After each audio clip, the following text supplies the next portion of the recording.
ሰላም እንደምናላችሁልን ክብራን የታላቁ የማንቸስተር ዩናይትድ ደጋፊዎች ስላገኘናችሁ በጣም ደስ ብሎናል። ዛሬ ለየት ባለ ፕሮግራም ነው ከእናንተ ጋር ቆይታ የምናደርገው ማለት ነው። እንግዲህ የዓለም ዋንጫ ሊጀምር የሁለት ቀናት እድሜ ብቻ ይቀረዋል። ሐሙስ ዕለት ምሽት 4 ሰዓት ይጀምራል ዓለም ዋንጫ ማለት ነው። እናም የአይን ትኩረቶቻችን በሙሉ ወደ ዓለም ዋንጫው ይዞራሉ። እግር ኳስ ስለሌለ ክለብ እግር ኳስ ማለት ነው። ግን ጆሮአችን ዘንበል አድርገን በዝውውር ወሬዎች የማንቸስተር ዩናይትድ እንቅስቃሴ እየተመለከተን አይኖቻችን ወደ ዓለም ዋንጫው ማኳተናችን አይቀርም። እናም ደግሞ የኛ ተጫዋቾች በዓለም ዋንጫዎች ይሳተፋሉ። 13+1 ወይም ደግሞ 14 ተጫዋቾች በዓለም ዋንጫው እንመለከታለን። ኤደርሰን ስንጨምር 14 ማለት ነው። ግን 13 ተጫዋቾች በይፋ የማንቸስተር ዩናይትድ ተጫዋቾች አሉ ከተለያዩ ብሔራዊ ቡድን ጋር ማለት ነው። እናም ጉዟቸው ምን ሊመስል ይችላል? ከየሀገራት ጋር ምን አይነት ተሳትፎ ሊኖራቸው ይችላል? እነማን በቋሚ አሰላለፍ ይኖራሉ? እነማንስ በፋይናል በምን ያህል ፐርሰንት ሊደርሱ ይችላሉ? የሚሉትን ጉዳዮች ለመዳሰስ እንሞክራለን። ዳታ ቤዝድ የሆኑት መረጃዎች ያገኘን ከኦፕታ ነው። በተለይ ደግሞ ፐርሰንቶችን ማለት ነው። ለዋንጫው ከፍተኛ ግምት የሚሰጣቸው እነማን ናቸው? እነሱንም እንዳስሳለን። ከየትኛው ቡድን ጋር የሚሉትን ማለት ነው። ማን ለሀገሩ በጣም ወሳኝ ተጫዋች ነው የሚሉትን ጉዳዮችን በዛው እየዳሰስን እንቆያለን። እናንተስ ደግሞ የኮሜንት መስጫው ላይ ትጽፉልኛላችሁ። የማን ብሔራዊ ቡድን ደጋፊ ናችሁ? በዓለም ዋንጫው ቀድሞ ታስታውሱ እንደሆነ በርካታ የማንቸስተር ዩናይትድ ተጫዋቾች ለእንግሊዝ ብሔራዊ ቡድን ይጫወቱ ስለነበር በብዙ የማንቸስተር ዩናይትድ ደጋፊዎች የእንግሊዝ ብሔራዊ ቡድን ነበርና ወይም እንግሊዝ እንመለከት ነበር። አሁን እንዴት እንደሆነ አላውቅም። የእናንተ ትጽፉልኛላችሁ። እኔ ወደ ብራዚል አዘነብላለሁ።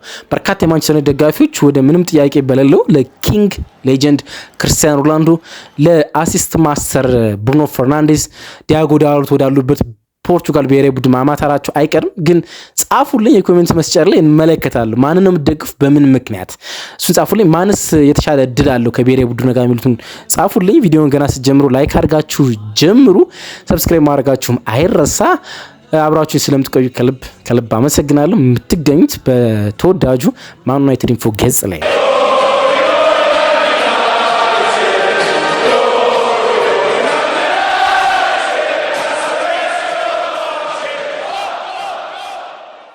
ተመለስኩላችሁ። እንግዲህ የአውሮፓ ክለቦች የእግር ኳስ ውድድሮች በሙሉ ተጠናቀዋል ማለት ይቻላል። እናም የዓለም የሀገራት ጨዋታ ሊጀምር ነው። ዓለም ዋንጫ ለየት ያለ ትርጉም አለው አይደለ? እግር ኳስ የምንወድ ሰዎች መጀመሪያ የተመለከትነው እና መጀመሪያ እግር ኳስ እንድንወድ ያደረግን በቲቪ በቤታችን ውስጥ የተመለከትነው የሀገራት ጨዋታ ናቸው። ከነዚህ የሀገራት ጨዋታ ውስጥ ደግሞ ትኩረቱን ሁሉ የሚስበው እናም ብዙን ዓለምን በአንድ ቋንቋ ግባብቶ ቁጭ ብሎ እንዲመለከት የሚያስችለው ዓለም ዋንጫ ነው። ከአመታት መናፈቅ በኋላ ነው ይመጣ። አሁንም ይሄኛው ተራ ነው።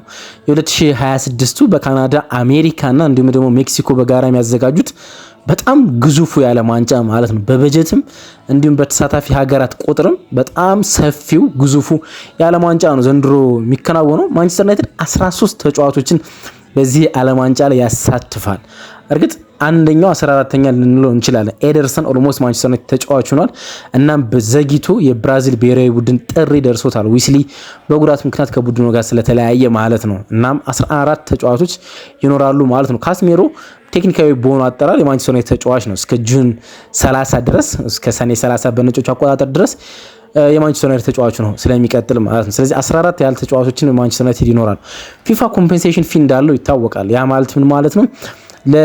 ከክለቦች ወደ ሀገራት ለሚሄዱ ተጫዋቾች ለክለቦቹ ኮምፔንሴሽን ፊ ይከፍላል። ለክለቦቹ በተጫዋቾች በተጠሩበት ብዛት እንዲሁም ደግሞ በሚቆዩበት ጊዜ ማለት የምድብ ጨዋታዎችን አልፈው ሩብ ፍጻሜ ፋይናል ለሚደርሱ ተጫዋቾች የሚከፍለው ክፍያ አለና ማንቸስተር ዩናይትድ 13 ተጫዋቾችን አስመርጧል። 19 ተጫዋቾች ካስመረጡት እነ ሙኒክ ምናምን ቀጥሎ 16 ያስመረጡ አሉ። አርሰናል፣ ፒኤስጂ ይመስለኛል። ከዛ በኋላ 13 ያስመረጠው ማንቸስተር ዩናይትድ ነው። ኤደርሰን ሲንጨምር 14 ይመጣል ማለት ነው። እስኪ እያንዳንዱ እንመልከት። ሉክ ሾው እና ሃሪ ማጉዌር ባለመጠራታቸው ብዙ አስገርሟል። በጣም ጥሩ ሲዝን አሳልፈው ስለነበረ እንዲሁም ደግሞ ሃሪ ማጉዌር የናሽናል ቲም ሁለተኛ አምበል ከመሆኑ አንፃር ብዙ አስገርሟል። ብራያን ምቤሞ እና ቤንጃሚን ሴስኮ ደግሞ ሀገራቸው ለዚህ ውድድር ማለፍ ባለመቻሏ ምክንያት አይኖሩም ወይም አንመለከታቸውም። ሰርቢያና ካሜሩን ወደዚህ ውድድር ማለፍ ባለመቻላቸው ምክንያት ማለት ነው። ስለዚህ ያለፉት እንጀምርና ለዋንጫው ግምት ከሚሰጣቸው ሀገራት ውስጥ እንጀምር። ከዛ በፊት ግን ከሻምፒዮኑ ሀገር አርጀንቲና እንጀምር። ከሻምፒዮኖች ሀገር አንድ ተጫዋች አለን አይደለ? ሊሳንድሮ ማርቲኔዝ ዘቡቸር። ይሄ ዘቡቸር የሚለው መጠሪያ ዝም ብሎ አይደለም። ሉዊስ ካሎኒ የአርጀንቲና ብሔራዊ ቡድን አሰልጣኝ በአንድ ወቅት ሊዮናል ስካሎኒ ማለት ተጠቅመውበት ያውቃሉ። የ2024 የኮፓ አሜሪካ ፋይናል በኋላ ዘቡቸር ብሎ አድናቆታቸውን ሲገልጹለት ተመልክተናል። ለሊሳንድሮ ማርቲኔዝ ማለት ነው። የ2022 የኳተር ዓለም ዋንጫ ሻምፒዮን ነው ሊሳንድሮ ማርቲኔዝ። እናም በደረቱ ባጅ ላይ ወደ ሜዳ ሲገባ የሻምፒዮኖችን ምልክት የወርልድ ካፕ ሻምፒዮን ምልክትን አርጎ ነው የሚገባ። በዚህ ውድድር ውስጥ ለዋንጫ ከሚጠበቁ ቡድኖች ውስጥ እንደ አንዱ ነው።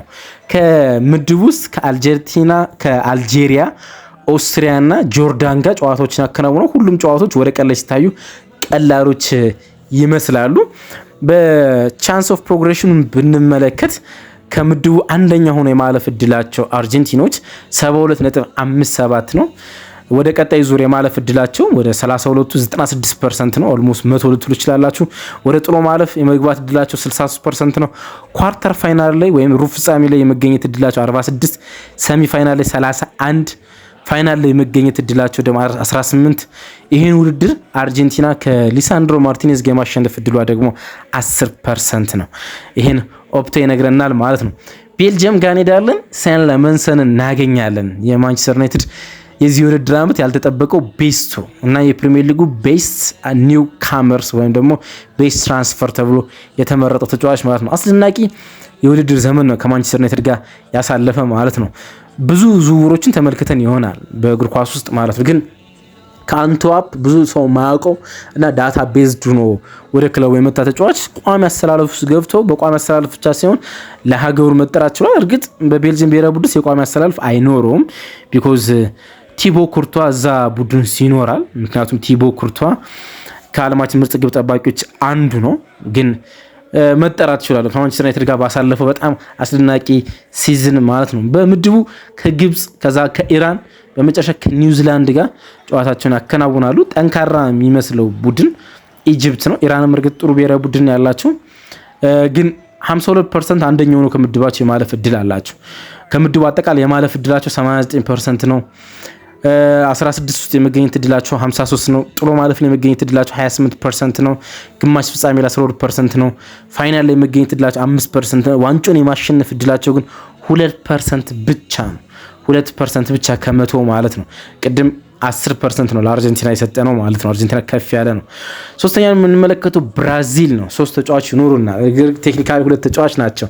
ካስሜሮ እና ማቲያስ ኩኛ ናቸው። ግን ኤደርሰን ዊስሊ የሮሞ አማካኝ ስፍራ ተጫዋች ጉዳት ማስተናገዱን ተከትሎ መጠራት ችሏል። ኤደርሰን አንቶኒ በብዙ ተጠብቆ ነበር ይጠራል ተብሎ የሪያል ቤቲስ ማንቸስተር ዩናይትድ ተጫዋቹ ማለት ነው።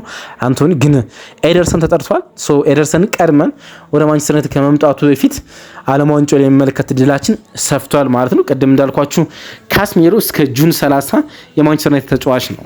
ደሞዝ ስለሚያገኝ ማለት ነው። ኮንትራቱ እስከ ጁን 30 ስለሚቆይ ማለት ነው። ስለዚህ ኢንተረስቲንግ ነው። ማቲያስ ኩኛም ይኖራል። ካስሜሮ የቡድኑ ዋና ሰው ነው፣ ምንም ጥያቄ። ከማርኪኔስ ቀጥሎ የቡድኑ አምበል ነው። አምበል መሆኑ ብቻ ሳይሆን ደግሞ ከቡድኑ ወሳኝ ተጫዋቾች ውስጥ እንደ አንዱ ነው። በካርሎ አንቸሎቲ ድጋሚ ወደ ብሔራዊ ቡድኑ ከተመለሰ በኋላ አስደናቂ ጌሞችን ሲያደርግ በመጨረሻ ሳምንት የዓለም ዋንጫ ማጣሪያ ጨዋታዎች ውስጥ መመልከት ችለናል ማለት ነው። ማቲያስ ኩኛም የፊት መስመሩ በጣም ጥቅጥቅ ያለ ነው። የብራዚል ኔማር ከመጠራቱ አንፃር በቋሚ አሰላለፍ ስለመግባቱ እርግጠኛ መሆን ላንችል እንችላለን፣ ግን እሱም እዛ ብሔራዊ ቡድን ውስጥ ይኖራል ማለት ነው። ስለዚህ ሁለቱንም እንመለከታለን። ብራዚል ከሞሮኮ ጋር የመጀመሪያ ጨዋታውን ታከናውናለች። ዳርክ ሆርስ ስለሚባል ነገር ታውቃላችሁ አይደል? በዓለም ዋንጫ ውስጥ ዳርክ ሆርስ ማለት ሳይጠበቅ ወደፊት የሚገሰግስ ቡድን ማን ነው ሚል ማለት ነው። እና ዘንድሮ 2 ብሔራዊ ቡድኖች ይጠበቃሉ። አንደኛው ኖርዌይ ነው፣ ሁለተኛው ግን ሞሮኮ ነው። ባለፈው አመትም ባለፈው የዓለም ዋንጫ እስከ ግማሽ ፍጻሜ መድረሳቸው ማይረሳ ስለሆነ ማለት ነው። ብራዚል የመጀመሪያ ጨዋታውን ከሞሮኮ ጋር ታከናውናለች። በዚህ ጨዋታ ውስጥ 2 የማንቸስተር ዩናይትድ ተጫዋቾች ተቃራኒ ይገናኛሉ ማለት ናስር ማዝራዊም እዚህ ብሔራዊ ቡድን ስለሚኖር ማለት ነው። ቀላል ጨዋታ ከሃይቲ ጋር ታረጋለች። ከዛ በኋላ ከስኮትላንድ ጋር ሌላ ጨዋታ ተከናውናለች ማለት ነው። አንደኛው ነው የማለፍ ዕድሏ 60% ነው፣ ከፍተኛ ነው። ወደ ከምድቡ አጠቃላይ የማለፍ ዕድሏ 96% ነው። ጥሎ ማለፍ የመገኘት ዕድሏ ብራዚል 61% ነው። ሩብ ፍጻሜ የመገኘት ዕድሏ 32% ነው። ግማሽ ፍጻሜ የመገኘት ዕድሏ 22% ነው። ፍጻሜ የመገኘት ዕድሏ 12% ነው። ዋንጫውን የማግኘት ዕድሏ 6% ነው። ስለዚህ ከፍተኛ የዋንጫ የማግኘት እድል ካላቸው ሀገራት ውስጥ እንደ አንዱ ነው። እንግዲህ ዋንጫ የማግኘት እድል 6% ነው ስለ አሳንሳችሁ እንዳትመለከቱ። ሁሉንም 42ቱንም ሀገራት ከመቶ ሬት አድርገናቸው ነው 42ቱንም ሀገራት ማለት ነው። ስለዚህ ከ42ቱ ሀገራት 10% የማግኘት እድሉ አርጀንቲና ነው ካልን 6 አሪፍ ነው ማለት ነው። አፍሪካዊ ሀገራት ውስጥ ኮትዲቫር ትገኛለች፣ ሞሮኮም እንዲሁ አለች። ግን አማድ ኮትዲቫርን ወክሎ ዓለም ዋንጫ ላይ እንመለከተዋለን ማለት ነው። በጣም ኢንተረስቲንግ ነው የአማድ ዲያሎ በአይቮሪ ኮስት ብሔራዊ ቡድን ውስጥ ያለው ሚና፣ ምክንያቱም በጣም አስደናቂ ነው። እርግጥ መጠነኛ የአቋም መዋዥቅ ከአፍሪካ ዋንጫ ሻምፒዮንነት መልስ ታይቶበታል። በካሪክ ስር መጠነኛ ከሮብን አሞሪም ፐርፎርማንስ ይልቅ በካሪክ ዝል የመጠነኛ የአቋም መውረድ ተመልክተንበታል። ግን ለሀገሩ ወሳኝ ነውና የዓለም ዋንጫ ስንመለከት የአፍሪካ ቡድኖችን ትኩረት ማድረጋቸው ሁሌም አይረሳም። ብዙ የተለያዩ አፍሪካ ሀገራትን ተመልክተናል። ሴኔጋል በአንድ ወቅት እንደ ናሽናሊስቲክ ወይም ደግሞ እንደ ሀገራችን ስንደግፋት ነበር። ባለፈው ሞሮኮን፣ አሁን አይቮሪ ኮስት እንደዚህ አይነት ስሜት አላት በብዙ ኢትዮጵያውያን ዘንድ። ሞሮኮ አይቮሪ ኮስት ትገሰግሳለች ተብሎ ይጠበቃል ወደፊት። እናም በዛው ውስጥ አማድን በየሳምንቱ እንመለከተዋለን ዞኖችን ወክሎ ሲጫወት ማለት ነው። በዓለም ዋንጫ ውስጥ ለመጀመሪያ ጊዜ ነው የሚሳተፈው በታሪክ ማለት። ስለዚህ ለሱ ኢንተረስቲንግ ነው። ኮትዲቫር ወይም አይቮሪ ኮስት በምድቧ ከኤኳዶር፣ ጀርመን እና ኳራኳ ጋር ነው የምትጫወተው። በዚህ ዓለም ዋንጫ ሶስተኛው ነው የሚያልፈው ቡድን የማለፍ እድል አለው። ግን ጠንከር ያለ ምድብ ነው ያላት። ኤኳዶር ጠንካራ ናሽናል ቲም ነው። በላቲን አሜሪካ ዞን ውስጥ ብዙ ቡድኖች ሲያሸንፍ ተመልክተናል። እንደ ቡድን መዋቅሩም ዲፌንሱ ላይ አሁን ፓቾ ፔዦ አለ፣ አማካኝ ስፍራ ውስጥ ካይሴዱ አለ፣ ከፊት ኢነር ቫሌንሲያ አለ፣ ግራ መስመር ተከላካይ ላይ የአርሰናሉ ግራ መስመር ተከላካይ ስሙ ፔድዊን ካፒዮ አለ። እንደዚህ ተጫዋቾች አሏቸው። ጠንካራ ነው። ለአይቮሪ ኮስት ነገሩ ፈታኝ ሊሆን ይችላል። ጀርመንም እዚህ ምድብ ስላለች እዚህ ከምድቡ አንደኛው የማለፍ እድሉ 10% ብቻ ነው። ግን ከምድቡ አጠቃላይ የማለፍ እድሉ ግን 64% ነው። ወደ ሩብ ፍጻሜ የማለፍ እድሉ 24% ነው። ጥሎ ማለፍ የመገኘት እድሏ 7% ብቻ ነው። ግማሽ ፍጻሜ የመገኘት እድሏ 2% ብቻ ነው። ፍጻሜ ላይ የመገኘት እድሏ 0.8 ነው። ዋንጫውን የማግኘት እድሏ የአይቮሪ ኮስት 0.2 ነው። ወደ እንግሊዝ እንመጣለን። ኮቢ ማይኑ እና ማርከስ ራሽፎርድ እናገኛለን።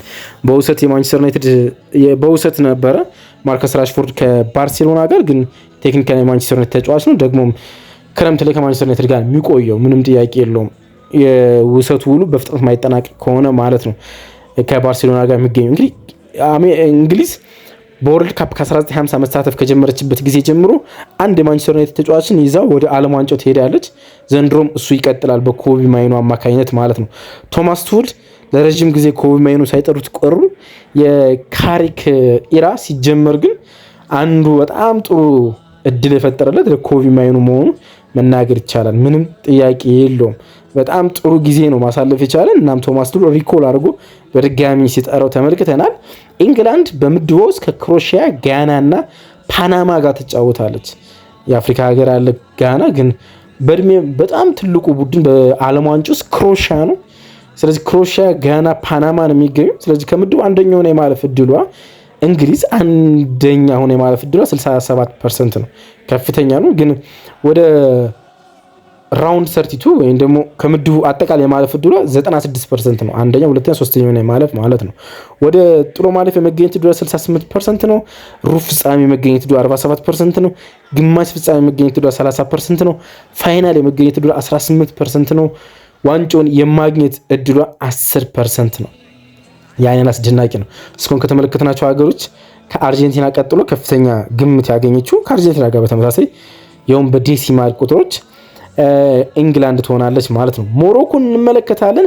ኖሰር ማዝራዊ እዚህ ቡድን ውስጥ ይገኛል። ከሞሮኮ ተጫዋቾች ወሳኝ ነው፣ ቨርሳታይልም ነው። የሞሮኮ ብሔራዊ ቡድን አሰልጣኝ በሁለቱም አንግሎች ያጫውቱታል። በግራም በቀኝም የመስመር ተከላካይነት ቦታ ይጫወታል። በማይክል ካሪክ ውስጥ ብዙ የመታመን እድል አላገኘም። እርግጥ ጉዳትም አስቸግሮታል።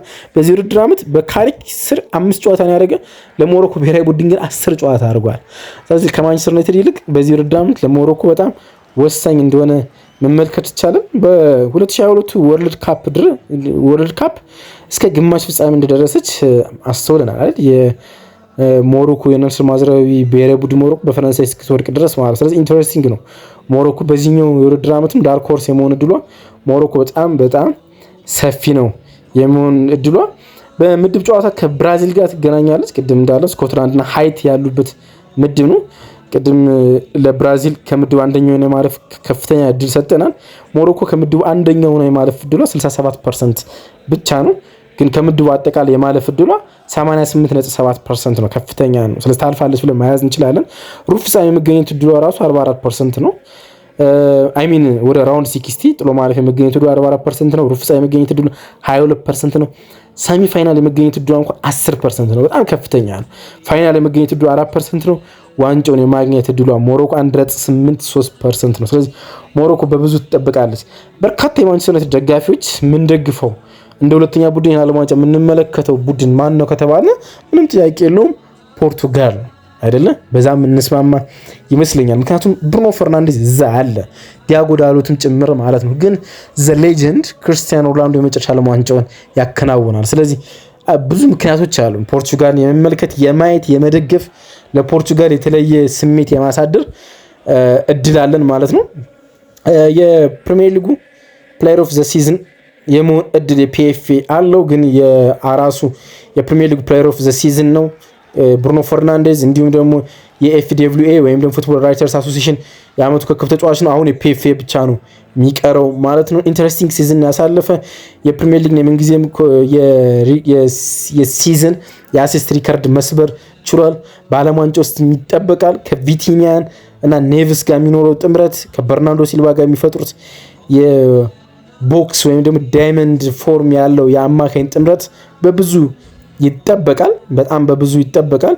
ግን የምናይበት ፖርቹጋል የምናይበት መልክ ዲያጎ ዳሎትም እዛ ቡድን ውስጥ ያለ ቋሚ አሰላለፍ እድል አለው። ክርስቲያኖ ሮናልዶ 41ኛ ዓመቱ ነው የመጨረሻ ጨዋታውን ያከናውናል። በምድባቸው ከዲሞክራቲክ ኮንጎ ጋር ከኡዝቤኪስታንና ከኮሎምቢያ ጋር ይጫወታሉ። አልፈዋል ብለን ማለት እንችላለን። ኦፕታን በዛ እርግጠኛ ነው። ኮንጎ፣ ኡዝቤኪስታን፣ ኮሎምቢያ ጋር ስለሚጫወቱ ማለት ነው። ከምድባቸው አንደኛውን የማለፍ እድላቸው 59% ነው ፖርቱጋሎች ማለት ነው። አጠቃላይ ከምድብ የማለፍ እድላቸው 94% ነው። ወደ ራውንድ ኦፍ 60 ወይም ደግሞ ጥሎ ማለፍ የመገኘት እድላቸው 62% ነው። ሩብ ፍጻሜ የመገኘት እድላቸው 40% ነው። ሰሚ ፋይናል የመገኘት እድላቸው 24% ነው። ፋይናሊስት የመሆን እድላቸው 13% ነው። ዋንጫውን የመገኘት እድላቸው 7.1% ነው። ከብራዚል ከእንግላንድና ከአርጀንቲና በመቀጠል ከፍተኛ እድል ካገኙት ቡድኖች አንዷ ፖርቹጋል ነች ማለት ነው። በመጨረሻ የምንመለከተው በመጨረሻ አይደለም ሁለት የመጫወት ብዙ እድል በማንቸስተር ዩናይትድ ያላገኙ ሁለት ብሔራዊ ቡድኖች እንመለከታለን። ተርኪ ወይም ደግሞ አልታይ ባይንደር እንመለከታለን ማለት ነው።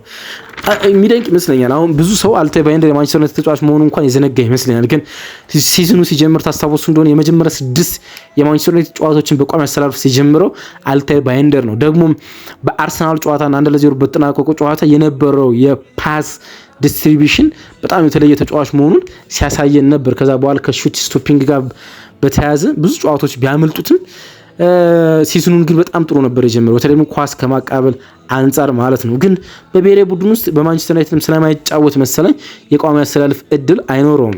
28 ዓመታዊ ግብ ጠባቂ ጋላታሳራይ ሩጋን ጋኪር ቦታውን ይይዝበታል ማለት ነው። ስለዚህ ሁለተኛ ነው የሚሆነው። ግን የሱ ብሔራዊ ቡድን ከተርኬ፣ ከአውስትራሊያ፣ ከፓራጓይ እና ከዩናይትድ ስቴትስ ጋር ትጫወታለች። ከሁለት የአሜሪካ ዞን ሀገሮች ጋር ማለት ነው። ፓራጓይ እንደ አሜሪካ ማለት ነው፣ ሰሜንና ደቡብ አሜሪካ ማለት ነው። አውስትራሊያ ደግሞ ትኖራለች። ሶ ከምድቡ የማለፍ እድሏ ሰፊ ነው። አንደኛው የማለፍ እድሏ 29% ነው። ወደ አጠቃላይ ከምድቡ የማለፍ እድሏ 73% ነው። ራውንድ ኦፍ 60 መገኘት እድሏ 38% ነው። ኳርተር ፋይናል 17% ነው። ሰሚ ፋይናል 7% ነው። ፋይናል የመሆን እድሏ 2% ነው። ውድድሩን የማሸነፍ እድሏ 0.9% ነው። መጨረሻ ላይ የምናገኘው ሀገር ኡራጋይ ይሆናል። ሌላ በማንቸስተር ዩናይትድ ብዙ የመጫወት እድል በዚህ ውድድር ዘመን ያላገኘው ተጫዋች ማኑ ኡጋርቴ ነው። ግን በኡራጋይ ብሔራዊ ቡድን ውስጥ በጣም ከሚጠበቁ ተጫዋቾች ውስጥ እንደ አንዱ ነው። በቤልሳ ቡድን ውስጥ በአማካይ ስፍራ ውስጥ በጣም ሶሊዳሪቲን ከሚወጡ ተጫዋቾች ውስጥ እንደ አንዱ ነው። ስለዚህ እሱ በምድቡ ከሳውዲ አረቢያ፣ ካይፕ ቨርዲ እና እንዲሁም ስፔን ጋር ይጫወታል። ስፔን በትልቁ የምትጠበቅ ሀገር ነች። ቶፕ ኦፍ ዘ ግሩፕ ና ግን ስፔን፣ ሳውዲ አረቢያ ና ኬፕ ቨርዲ ያሉበት ምድብ ውስጥ እንመለከተዋለን ማለት ነው። ማኑ ኡጋርቴን ከምድቡ አንደኛው ነው ማለፍ እድላቸው 18ኛ ነው 18% ነው። አጠቃላይ ማለፍ እድላቸው ግን 83% ነው። ራውንድ ኦፍ 6 የመገኘት እድላቸው 38% ነው። ኳርተር ፋይናል የመገኘት እድላቸው 20% ነው። ሰሚ ፋይናል የመገኘት እድላቸው 10% ነው። ፋይናሊስት የመሆን እድላቸው 4% ነው። ዋንጫውን የማሸነፍ እድላቸው 1.5% ነው። የማንቸስተር ዩናይትድ ተጫዋቾች በዓለም ዋንጫ ውስጥ የሚኖራቸው ተሳትፎ እድል ወደ የትኛው ፕሮግረስ ያደርጋሉ የሚሉትን እንዲሁ ለመዳሰስ ሞከርን። እናንተ በትኩረት የትኛውን ብሔራዊ ቡድን ትመለከታላችሁ? አሁን ተሮን እኔ ከጠየቃችሁኝ ወደ ብራዚል ፎከስ አደርጋለሁ በብዙ ምክንያቶች። ሌላ ጊዜ አብራራላችኋለሁ። በብራዚል ፎከስ አደርጋለሁ። እናንተ ማንን በትኩረት ትመለከታላችሁ? ማንን ብጽፉልኝ በጣም ደስ ይለኛል። እንግሊዝን ወይስ ፖርቹጋል ወይስ አርጀንቲናን ወይስ ብራዚልን ወይስ ማንን? ምክንያታችሁስ ምንድን ነው? ከማንቸስተር ዩናይትድ ተጫዋች ጋር የምታያይዙት ብሔራዊ ቡድን አለ ወይ? ጻፉልኝ። አብራችሁኝ ስለነበራችሁ ከልብ አመሰግናለሁ። ባይ። እወዳችኋለሁ።